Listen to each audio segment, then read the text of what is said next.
And the Despy for Best RuPaul's Drag Race Fan Review Series goes to, drumroll please,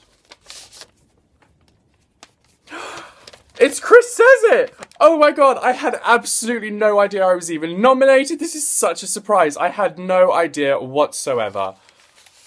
I would just like to thank all my subscribers and YouTube and RuPaul and all the queens, and oh my gosh, I'm just so overwhelmed.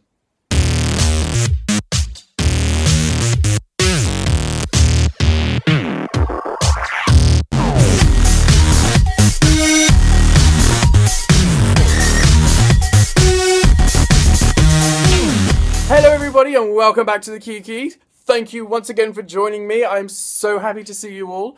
Are you good? I hope you're all good because we need to talk about this. Obviously, with the fallout of last week, Trixie went bye-bye. It's all shaken up now. Like, we are now at the point, I think, where people are starting to really realise that, you know, this is serious and good people are going home and they need to up their game. So the episode opens up after Trixie's elimination. All the girls are working their way into the workroom and they're all really shocked. They are like in a state of like, what just happened? The camera also like for some reason focuses on Katya, like, and her reaction. She's very much like, what the hell? I was gagged. What just happened? They even showed her reaction to Trixie leaving, and she's just like, and everyone is kind of, you can tell they're all sat there like, we know something big has just happened, and Katya's like really annoyed, and Kasha Davis is really annoyed. You can tell that she is so over it. She's like, why is Pearl here? She doesn't want to be here. Like, just send her home. And obviously Pearl is just sat there feeling kind of attacked, very Laganja Estranja style, but not as drama-filled. And yeah, you can tell that there's tension in that workroom. It's not a kind of, oh, well, that's what it is, moving on with some of the other queens that have left. They are really, like, shocked. And it shows. So the next day comes and they all bundle into the workroom, and RuPaul comes in and announces that the mini challenge is inspired by an Instagram account called Paper Drag Race, which is an account on Instagram where the owner of the account, the creator, creates dresses and costumes out of paper based on what costumes were in Drag Race. And it's so incredible, so talented. I was like, that's good shit right there. So the mini challenge is to do the same thing. The girls are put into pairs based on how they are lined up. So potentially they would be paired with someone that they might not normally be. And in fact, these pairings actually carry on into the main challenge. So once again, the notion of choosing your own team has kind of gone out the window again, kind of as per last week. So it's interesting to see it all mixing up and how they're interacting with people that they may not necessarily work with usually. So the pairs have to mimic, in paper, looks from red carpets of the past. So like Ginger Minge comes out in this purple paper thing, a la Little Kim, more like Little Ginge. She's just so funny in it. She's just like clearly had this purple paper like attached to her, and then Candy's run around her with some sellotape, like just taping it all up because she can't move. She's just like there, like, you know, a little teapot. You know, that kind of thing. It's just beautiful. Kennedy's meat dress inspired by Lady Gaga was really quite something. It looked really good, but I think the hair detracted from it. The paper hair kind of just made it not work for me. But I absolutely was living for Katya and Kasha's Bjork swan look. It was just so funny. It looked amazing anyway that they did it out of paper. But then the fact that Kasha dressed up as Joan Rivers and gave a little running monologue with it, it was just absolutely wonderful. And then Katya just stood there like screeching a la Bjork, was just sublime. And I was in fits of hysterics.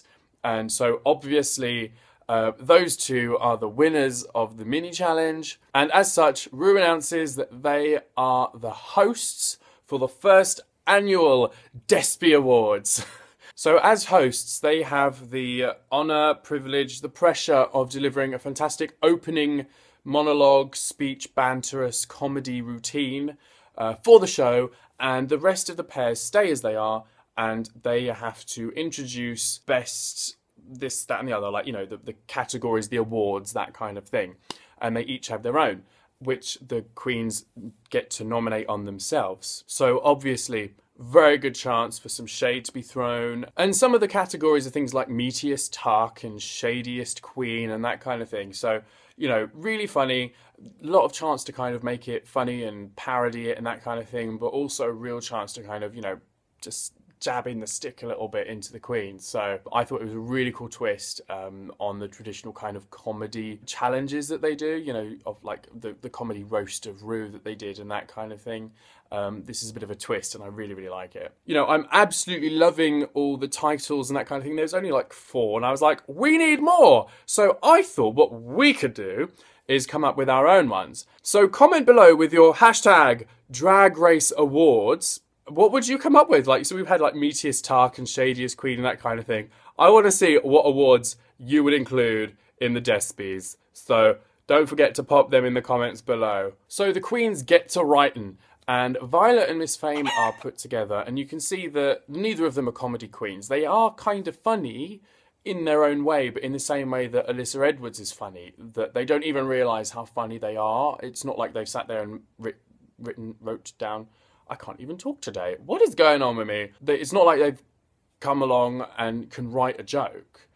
They are kind of reliant on situational comedy and their own kind of absence from, or detachment from what their understanding of humour is, if you know what I mean. So obviously those two working together, it's quite tense because they both think that they're right and yet they're both completely wrong because neither of them really know how to write a joke. But what was nice to see was that over the course of the couple of days, they warmed to each other, especially Violet. It was really nice to see her kind of, you know, open up a little bit and have a bit of a laugh and kind of, you know, be a little bit more normal and at one with the queens. Do you know what I mean? I just thought it was really nice. Kennedy is big-headed after her win last week, and she is like, so like, oh yeah, I got this, you know, I won last week, like, I'm good, we can do this. And I was like, I'm not being funny, but Jaden is really funny. Stop shooting down her ideas, because she knows what she's doing just as much as you are. Like, yeah, you're funny, but Jaden is really funny.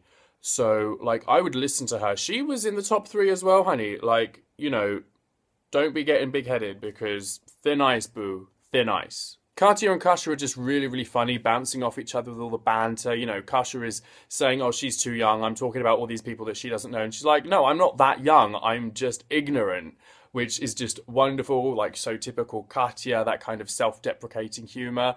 Love all that kind of stuff. Ginger and Candy are somewhere else doing their own little thing. And then we get to Max and Pearl. Do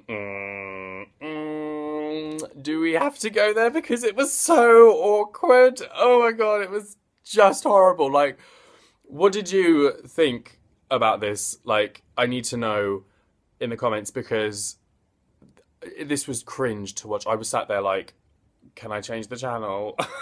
And I'm never like that with Drag Race. So basically, Max and Pearl are working together. Pearl is so not with it. You know, she's like somewhere else mentally. And Max, who is a fantastic leader, as we have discovered in previous episodes, and a really good supporter, is doing his best to keep Pearl focused. And then Ru comes along and completely reads Pearl, like throws some major shade. Like, this isn't just that kind of, you know, when someone's talking about a cocoon and she just sits there and goes, oh, okay, well, you know, I'm looking forward to seeing it.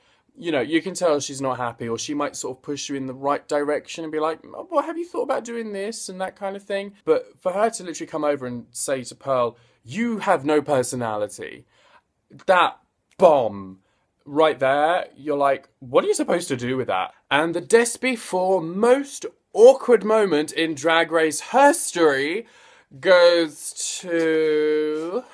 Pearl doesn't quite know how to react. She does defend herself and says, well, you know, I do think I have a personality. And Ru just keeps reading her and pretty much tearing her to shreds without kind of being so harsh about it, without kind of being uber shady about it, as if she's got something to gain from it. It's just this kind of, you can see she's trying to light the fire under Pearl and try and impress upon her how lucky she is to be here. And I think this was kind of her way of doing it. I mean, what I took from it was that this is perhaps Ru's way of telling Pearl and the queens and the viewers at home that she knows that eliminating Trixie is a controversial thing to do. I think this is perhaps where we were getting a bit confused last week in the Justice for Trixie kind of campaign. I think people were shocked that Ru didn't see the potential in Trixie, but I think what this segment was saying to us was that Ru knows that it was a controversial decision to get rid of Trixie. She's trying to impress upon Pearl how serious this is and how she really needs to like step it up a notch, that Ru sees some potential in Pearl and that he wants her to do well, but she needs to understand the risk that he's taken to keep her in the competition. You know, this is a massive gamble on Ru's part to say, you know, in the hopes that down the line, he will be able to say, this is why I made this call, in the same way that he kept Trinity in all that time last year. And then she had that breakthrough and it's like, this is why I kept you in. I think he's kind of hoping that this is what Pearl will do. And I got the sense from this little shady moment that he was questioning already his decision to keep Pearl. So I think he was really just trying to be like, bitch, you're here, turn it out, because you're talented, you're fierce, which she is, but we need to see it exacerbated because you're in the Olympics, a drag girl, like, turn it out. So Pearl has a hell of a lot to prove right now, and so granted, like, obviously, her mind goes completely out of it. I mean, she was out of it anyway, but she's completely, like, mentally not there, and so she leaves the room, and she's gone for, like, over an hour, I think they said it was in the end. Like, in Untucked, they were talking about it, and I think she left for, like, an hour or more, and you're just like, holy crap, poor Max. You know, having to sit there and write the jokes, thinking, am I writing these for me or Pearl? Am I going to have to do this on my own? Like, she turned it, though. So, like, you know, well done for Max for keeping her head and that kind of stuff. But it was so funny when Max was just sat there like, I feel very uncomfortable right now. And, oh my gosh, I was just like, Max, love you, love you. Like, she's just going up and up in my estimations every week, like, as you all know. So then the pairs go off to see Kathy Griffin for a little 101 comedy masterclass routine thing. And Kathy Griffin is, like, the queen of award shows and all that kind of stuff. So she doesn't pull any punches. Like, she's there and she's like, you want this, like, advice? Bitch, I'm going to give it to you. And she is tearing them all apart. They are doing their best to kind of keep it funny and light. And she's going, cut it, not funny, heard it before, not gay enough, get rid, change it up. She is not sugarcoating it. She's like, you want it done? This is how you do it, honey. And you're just like, holy crap, like, she knows her stuff. Yeah, but, like, wow, she is impressing it upon them that they need to get this right. And I'm like, good for her, like, why not? And she throws in one or two spanners into the works for most of them, especially Max and Pearl. She was just like, this isn't working for me. Like, you know, heard it before, just get rid of it. No. And you can see that they're just like, oh crap, we need to rewrite our entire introduction. So, like, even more pressure for them. So then the girls start getting ready, and in the mirrors, the makeup mirrors, Fame and Violet are having a bit of a chat and a bit of a Kiki, and Violet is really opening up, which is really lovely to see. And you can see, like, how they're both starting to gel and they're getting on, and Violet's sort of saying, you know, Miss Fame is, like, my first real friend here, and she wasn't really sure whether Fame was her friend back, and I was just like, oh my gosh, like, we are seeing vulnerability now from Violet, and this is what I was wanting. I wanted a touch of humanity, and we are seeing it. I was absolutely loving it. So yes, I'm so glad that Violet is starting to open up a bit more, and I hope she continues to do it because I just love her. And as I said before, I have been looking for a reason to really, like, be able to love her, because there's so many reasons to dislike her, but she's so talented and so good, and all I wanted was that touch of humanity, and now we are getting it. Finally! But then, like, oh bitch, like, one of the funniest bits of the entire episode, Miss Fame starts talking about chickens. I was just like, Bitch, I think she said chickens in that episode more than Jasmine Masters said cocoon. So that whole cocoon thing, like BGB, bye girl, bye. It's not about cocoon anymore. It's about hashtag chickens.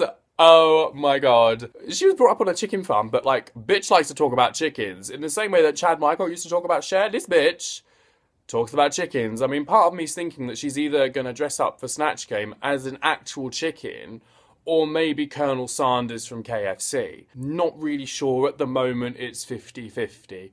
It's gonna be one of the two, but only time will tell. She was telling us all about different things that she had to do when she was breeding chickens and when she was showing them off at the shows and stuff. And at one point she's just like, you basically flip them upside down, show them the asshole, and the judges tell you it's healthy. And I'm just sat there like, well, we've all been there, girl. Like, it's like an average Friday night for most of us. Is it not?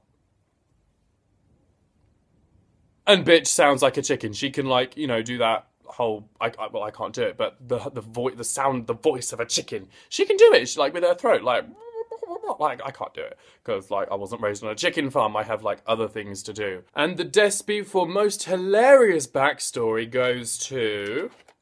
I was just like, holy crap, we are seeing like a geeky, goofy side of Miss Fame. Like, what the hell's going on? This is like a parallel universe. I'm living such a crazy episode that like everything is just totally changing. I'm loving it. Especially from Violet and Miss Fame, the two most kind of uppity bitches, shady queens of the season.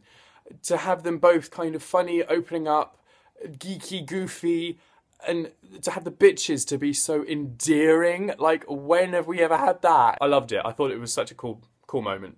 And oh my god, can we just take a minute? Like, how good is it that we're finally getting some more workroom action? Like, the last 4 weeks or so, there's been like nothing going on in the workroom. And so now finally, they're actually dedicating a bit more time to it. And I'm just like, well, thank God for that. Do you know what I mean? Like, it was annoying the crap out of me. So then it's time for the show, and obviously Ru comes out and introduces the judges, etc, etc. And that little banter thing where she was like, can you imagine if I death dropped right now? I was like, that's like a real moment there. That's not kind of like a facade. That was like a real moment. I was like, oh, that's so cute. I loved it. I just thought it was really sweet. I'm just like gushing today. I just thought everything was just fabulous. So the show begins, and Kasha Davis and Katya begin the show. They open it up, and Kasha Davis is clearly struggling to keep pace with Katya, who is very, very funny. And although they have their jokes prepared and stuff, I just got the sense that Katya was kind of just outshining a little bit, and that Kasha was just not really shining as much as she normally does. You know, we know that she's funny. We know she's got shtick, but she wasn't really bringing it. And I was like, bitch, this is a comedy challenge, and you're like a comedy queen. Come on, you're funny. So that was a bit like flat. And that bit where they were throwing shade at Violet, where they sort of talk about her but then they just ignore her. I just loved the fact that Violet was the first to laugh. It was just a brilliant moment, because that could have been really awkward if no one else got it, but she was the first one to get it. I thought, you know what, like, she is a clown under there. She knows humour. Like, she's funny. She just won't let it out. So I just thought it was really, really sweet that she was the first to laugh. Kennedy and Jaden were very, very funny, especially that little clock joke. That was great. And obviously the whole carry-on of the sort of off-colour joke, as it were, about Kunta Kinte and Roots. That worked because Katya said it really funnily, and Kennedy and Jaden carried it on, and it was just like brilliant. So that is how you land an off-colour joke, Miss Fifi O'Hara. And oh my god, Miss Fame's speech when she won was just everything. It was like, took everything that you wanted from an awards ceremony speech and then flipped it upside down and added in a whole load of jokes. Like, who knew she could be actually kind of funny like that? Like, what is this? What is my life? Everything is upside down right now. Max and Pearl were really funny. Like, really, really funny. That impression of Ginger was just everything. You know, Pearl really turned it out. Like, she had the voice down. She had the look down. Like, I was so impressed. It was just so funny. But the thing that I was thinking, and now here's a little theory for you people. There wasn't really much going on with Max. Didn't say much. And I know, obviously, things are edited, but I can't imagine that they had that much time on stage. And I'm a bit surprised that Max said basically nothing, and I was wondering if that was Max's way of trying to make sure that Pearl did well this episode, because obviously the jokes are pre-planned, and if Max thought, you know what, these are really funny jokes, if I give them to Pearl and if she does them well, she'll be safe, because he knew that if she fell into the bottom two, or if she did vaguely badly, she would go home. So I'm wondering if Max took more of a back seat to let Pearl shine, because he didn't say anything, and that was the only thing that I could think of. So I was wondering if that was that. So I'm wondering what your thoughts are on that, girl. But Pearl was showing a different side, and I was like, you know, bitch can do it. This is what we wanted. We wanted to see that side of you. Like, you know, we knew she could do it, but she wasn't giving it. And it's like, well, you know, last chance, twice, come on. And she sort of did. So, but the big question is, was it enough to keep everyone happy after the whole Trixie Gate thing? Did she do enough to warrant her place? There's going to be a lot of people that will say no. There's a lot of people that will say yes and give her a chance. I'm prepared to give her a chance and say, you know what? Yeah, you did well today. But there's going to still be a lot of people that said it's not a good enough performance, you know, to sort of to rise like a phoenix from the ashes. It was a good performance. I wouldn't say it was fantastic, but she did really well. So yeah, maybe some people will find some redemption in that, hopefully. Ginger and Candy were really, really funny. Ginger completely stole the show, and later on they were read for it, the fact that Ginger was far better than Candy. But the thing that I had noticed about this was that the entire premise of their comedy was based off of the sort of the serious versus the funny. It wasn't like both of them were telling jokes. It was Ginger was playing off the seriousness of Candy. You know, Candy was like the straight man in comedy terms. The one that is serious, that does things by the book and is made fun of in a way, or is used as a springboard for jokes. So in the sense that yes, Ginger was funnier than Candy, Ginger was not able to make the jokes without Candy doing what she did. So when Candy's like, I'm so pleased to be here, you know, it's an absolute honour. And Ginger's like, and I'm here on community service. That only worked because Candy offered it up as a serious thing. And then Ginger twists it. So yes, Candy wasn't funny, but Ginger wouldn't have been funny without Candy's support in that, which it's like the typical double act that you used to get in like the 60s and 70s. You don't often get two comedians that just rattle out jokes one after another. You generally get the more sort of serious one and then the one that parodies it. Even though they both help with the comedy, there's generally one that's a little bit more serious and one that's really, really out there and uses them as a springboard. So before people start ragging on Candy for not being funny, that was her role, to kind of play the straight edge, as it were. Violet's acceptance speech was everything. You hate me, you really hate me, oh my gosh. Absolutely hysterical twist on a traditional award, you know, really famous award-winning speech. Absolutely brilliant. You know, she's smart, she knows what she's doing, so that was so good. Violet and Miss Fame aren't really all that funny as a duo, but Katia wins Meatiest Tuck and completely steals the show with her one-liner where she states proudly, I believe it was the great American painter Bob Ross who said, the key to a swollen vagina is courage. I gagged. It was so funny. And I'm so glad that she got that moment to, like, you know, have another comedy bit after the opening was a bit flat. It was great that she had that moment to shine again. So yeah, good for her. So then it comes to the critiquing, and Ru announces straight away that Max and Pearl are the winners of this challenge, much to the absolute shock of both of them. They were visibly taken aback. Pearl very much so, but did you notice that after Ru had announced it and things had sort of come down, she totally fluttered those eyelashes as if, like, me? Oh, absolutely not, you know. Total, like, kind of playing it up. Those were bedroom eyes. Those were bedroom eyes. She knows. So they go off to do Untucked, as do Kennedy and Jaden, who also did very, very well. So Katya is read for not being funny enough and for not being out there enough. Katya is praised, although she was a bit sort of flat. They've said that she was clearly doing better than Kasha and that her award speech was really, really funny. Ginger was praised and Candy was read, as we have said before. But, you know, Candy wasn't that funny, granted. But, you know, I'm just putting it out there, Ginger wouldn't have been funny without Candy setting up the jokes. Although Ginger could be funny without Candy anyway, but whatever. It's just what they were going for, the double act. It's revealed that Violet is a little bit of a loner, like no tea, no shade. It's just that, you know, she's sort of says that she's a child of the internet, and she doesn't really associate very much with other people, so we can start to understand why she's a little bit cold with some of the others. And it makes me want to know more about her. Like, I'm sensing a backstory here. I'm sensing a very big backstory, and I want to know what that is. I really want to get to know Violet. And Miss Fame is just laying on the whole goofiness. Like, she completely misses a joke about how is your head. Completely misses it. Everyone else in the room is laughing. She's not getting it. And it's just absolute comedy gold. She's like, I'm sorry, Alyssa Edwards 2.0 right there. She don't get it. So then all the girls go off and do Untucked. And Untucked, by the way, really quite something. They have their moment, that romantic sort of heartbreaky moment thing where Ginger's husband comes on the TV and says how much he loves her and that kind of thing. And the Despy for moment that tugged on our heartstrings the most goes to... and that was like a real shock, because I didn't think they were going to be doing that anymore, because they haven't done it for the beginning part of the season. And so Ginger was completely shocked. And it was just really lovely to see. Miss Fame just goes off on one, like she was just like tears of happiness, but she was just like away with it. She's like, I can't control it anymore. She was so funny. Like, can we have more of that, please? You're so funny. There was some real drama. Like, Kasha was reading everybody, just going off, going like, well, Pearl doesn't want to be here. Candy's over it. Others aren't trying, blah, blah, blah. I've tried for 7 years. And I was just like, I get it, but like, ouch, ouch, ouch. Like, oh my God, firing line. So Candy and Kasha land in the bottom two. It's a great lip sync. They both know the words and they know what they're doing. So the lip sync is on point.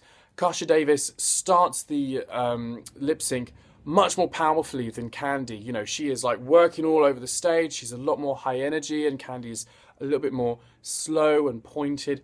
But Candy builds it up. She knows that the music is coming and what's going to be happening, and she is building it up and edging, and then she starts to get to the same level as Kasha, and then she takes it to the next level and she goes even higher. So at the beginning I was like, Kasha Davis, she got this. Like, Candy's not giving it, not serving. But then Candy like turns it out and she's going higher and higher and higher, and she has totally surpassed Kasha Davis and did a better lip sync, I think. Although I absolutely love Kasha Davis, Candy pretty much outperformed her, but just because of the build-up. Had Candy stayed at that level all the way through, it would have been like, meh, whatever, like, bye. But she did a really good job. But it was a really good lip sync from both of them. It was a hard-fought battle, and so props to Kasha Davis for really going for it. Like, go for it, girl.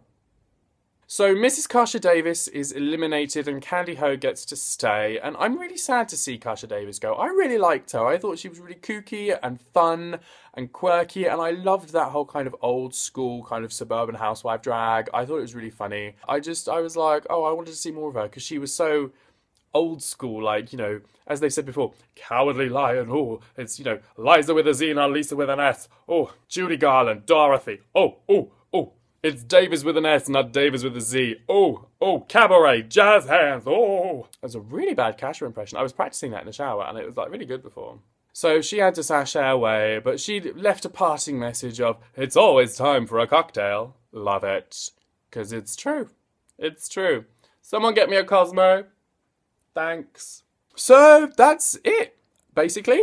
Once again, it was over far too quickly. It was a big old whirlwind of an episode, and another queen has sashayed away, and they're just getting smaller and smaller, the group. It's just getting crazy. So yeah, I hope you've enjoyed this review. Thank you so much for joining me on the Kiki again this week. Don't forget to include your thoughts and ideas and your Drag Race awards in the comments below, because I love hearing what you have to say and I like getting the conversation going. And make sure you're talking to each other and commenting on each other's messages and that kind of thing. Let's get the party started, girl, because you know what?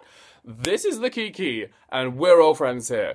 So, yeah, I want to see what your thoughts are. It's why we all get together, so drop them below. Don't forget to drop me a thumbs up, and also do me a big favour and hit that subscribe button for me. I'm assuming it's there. It might be there. I don't know. It's down there somewhere. Hit the subscribe button for me. Come join the family, because we're all friends here. But yes, until next time, thank you very much for joining me.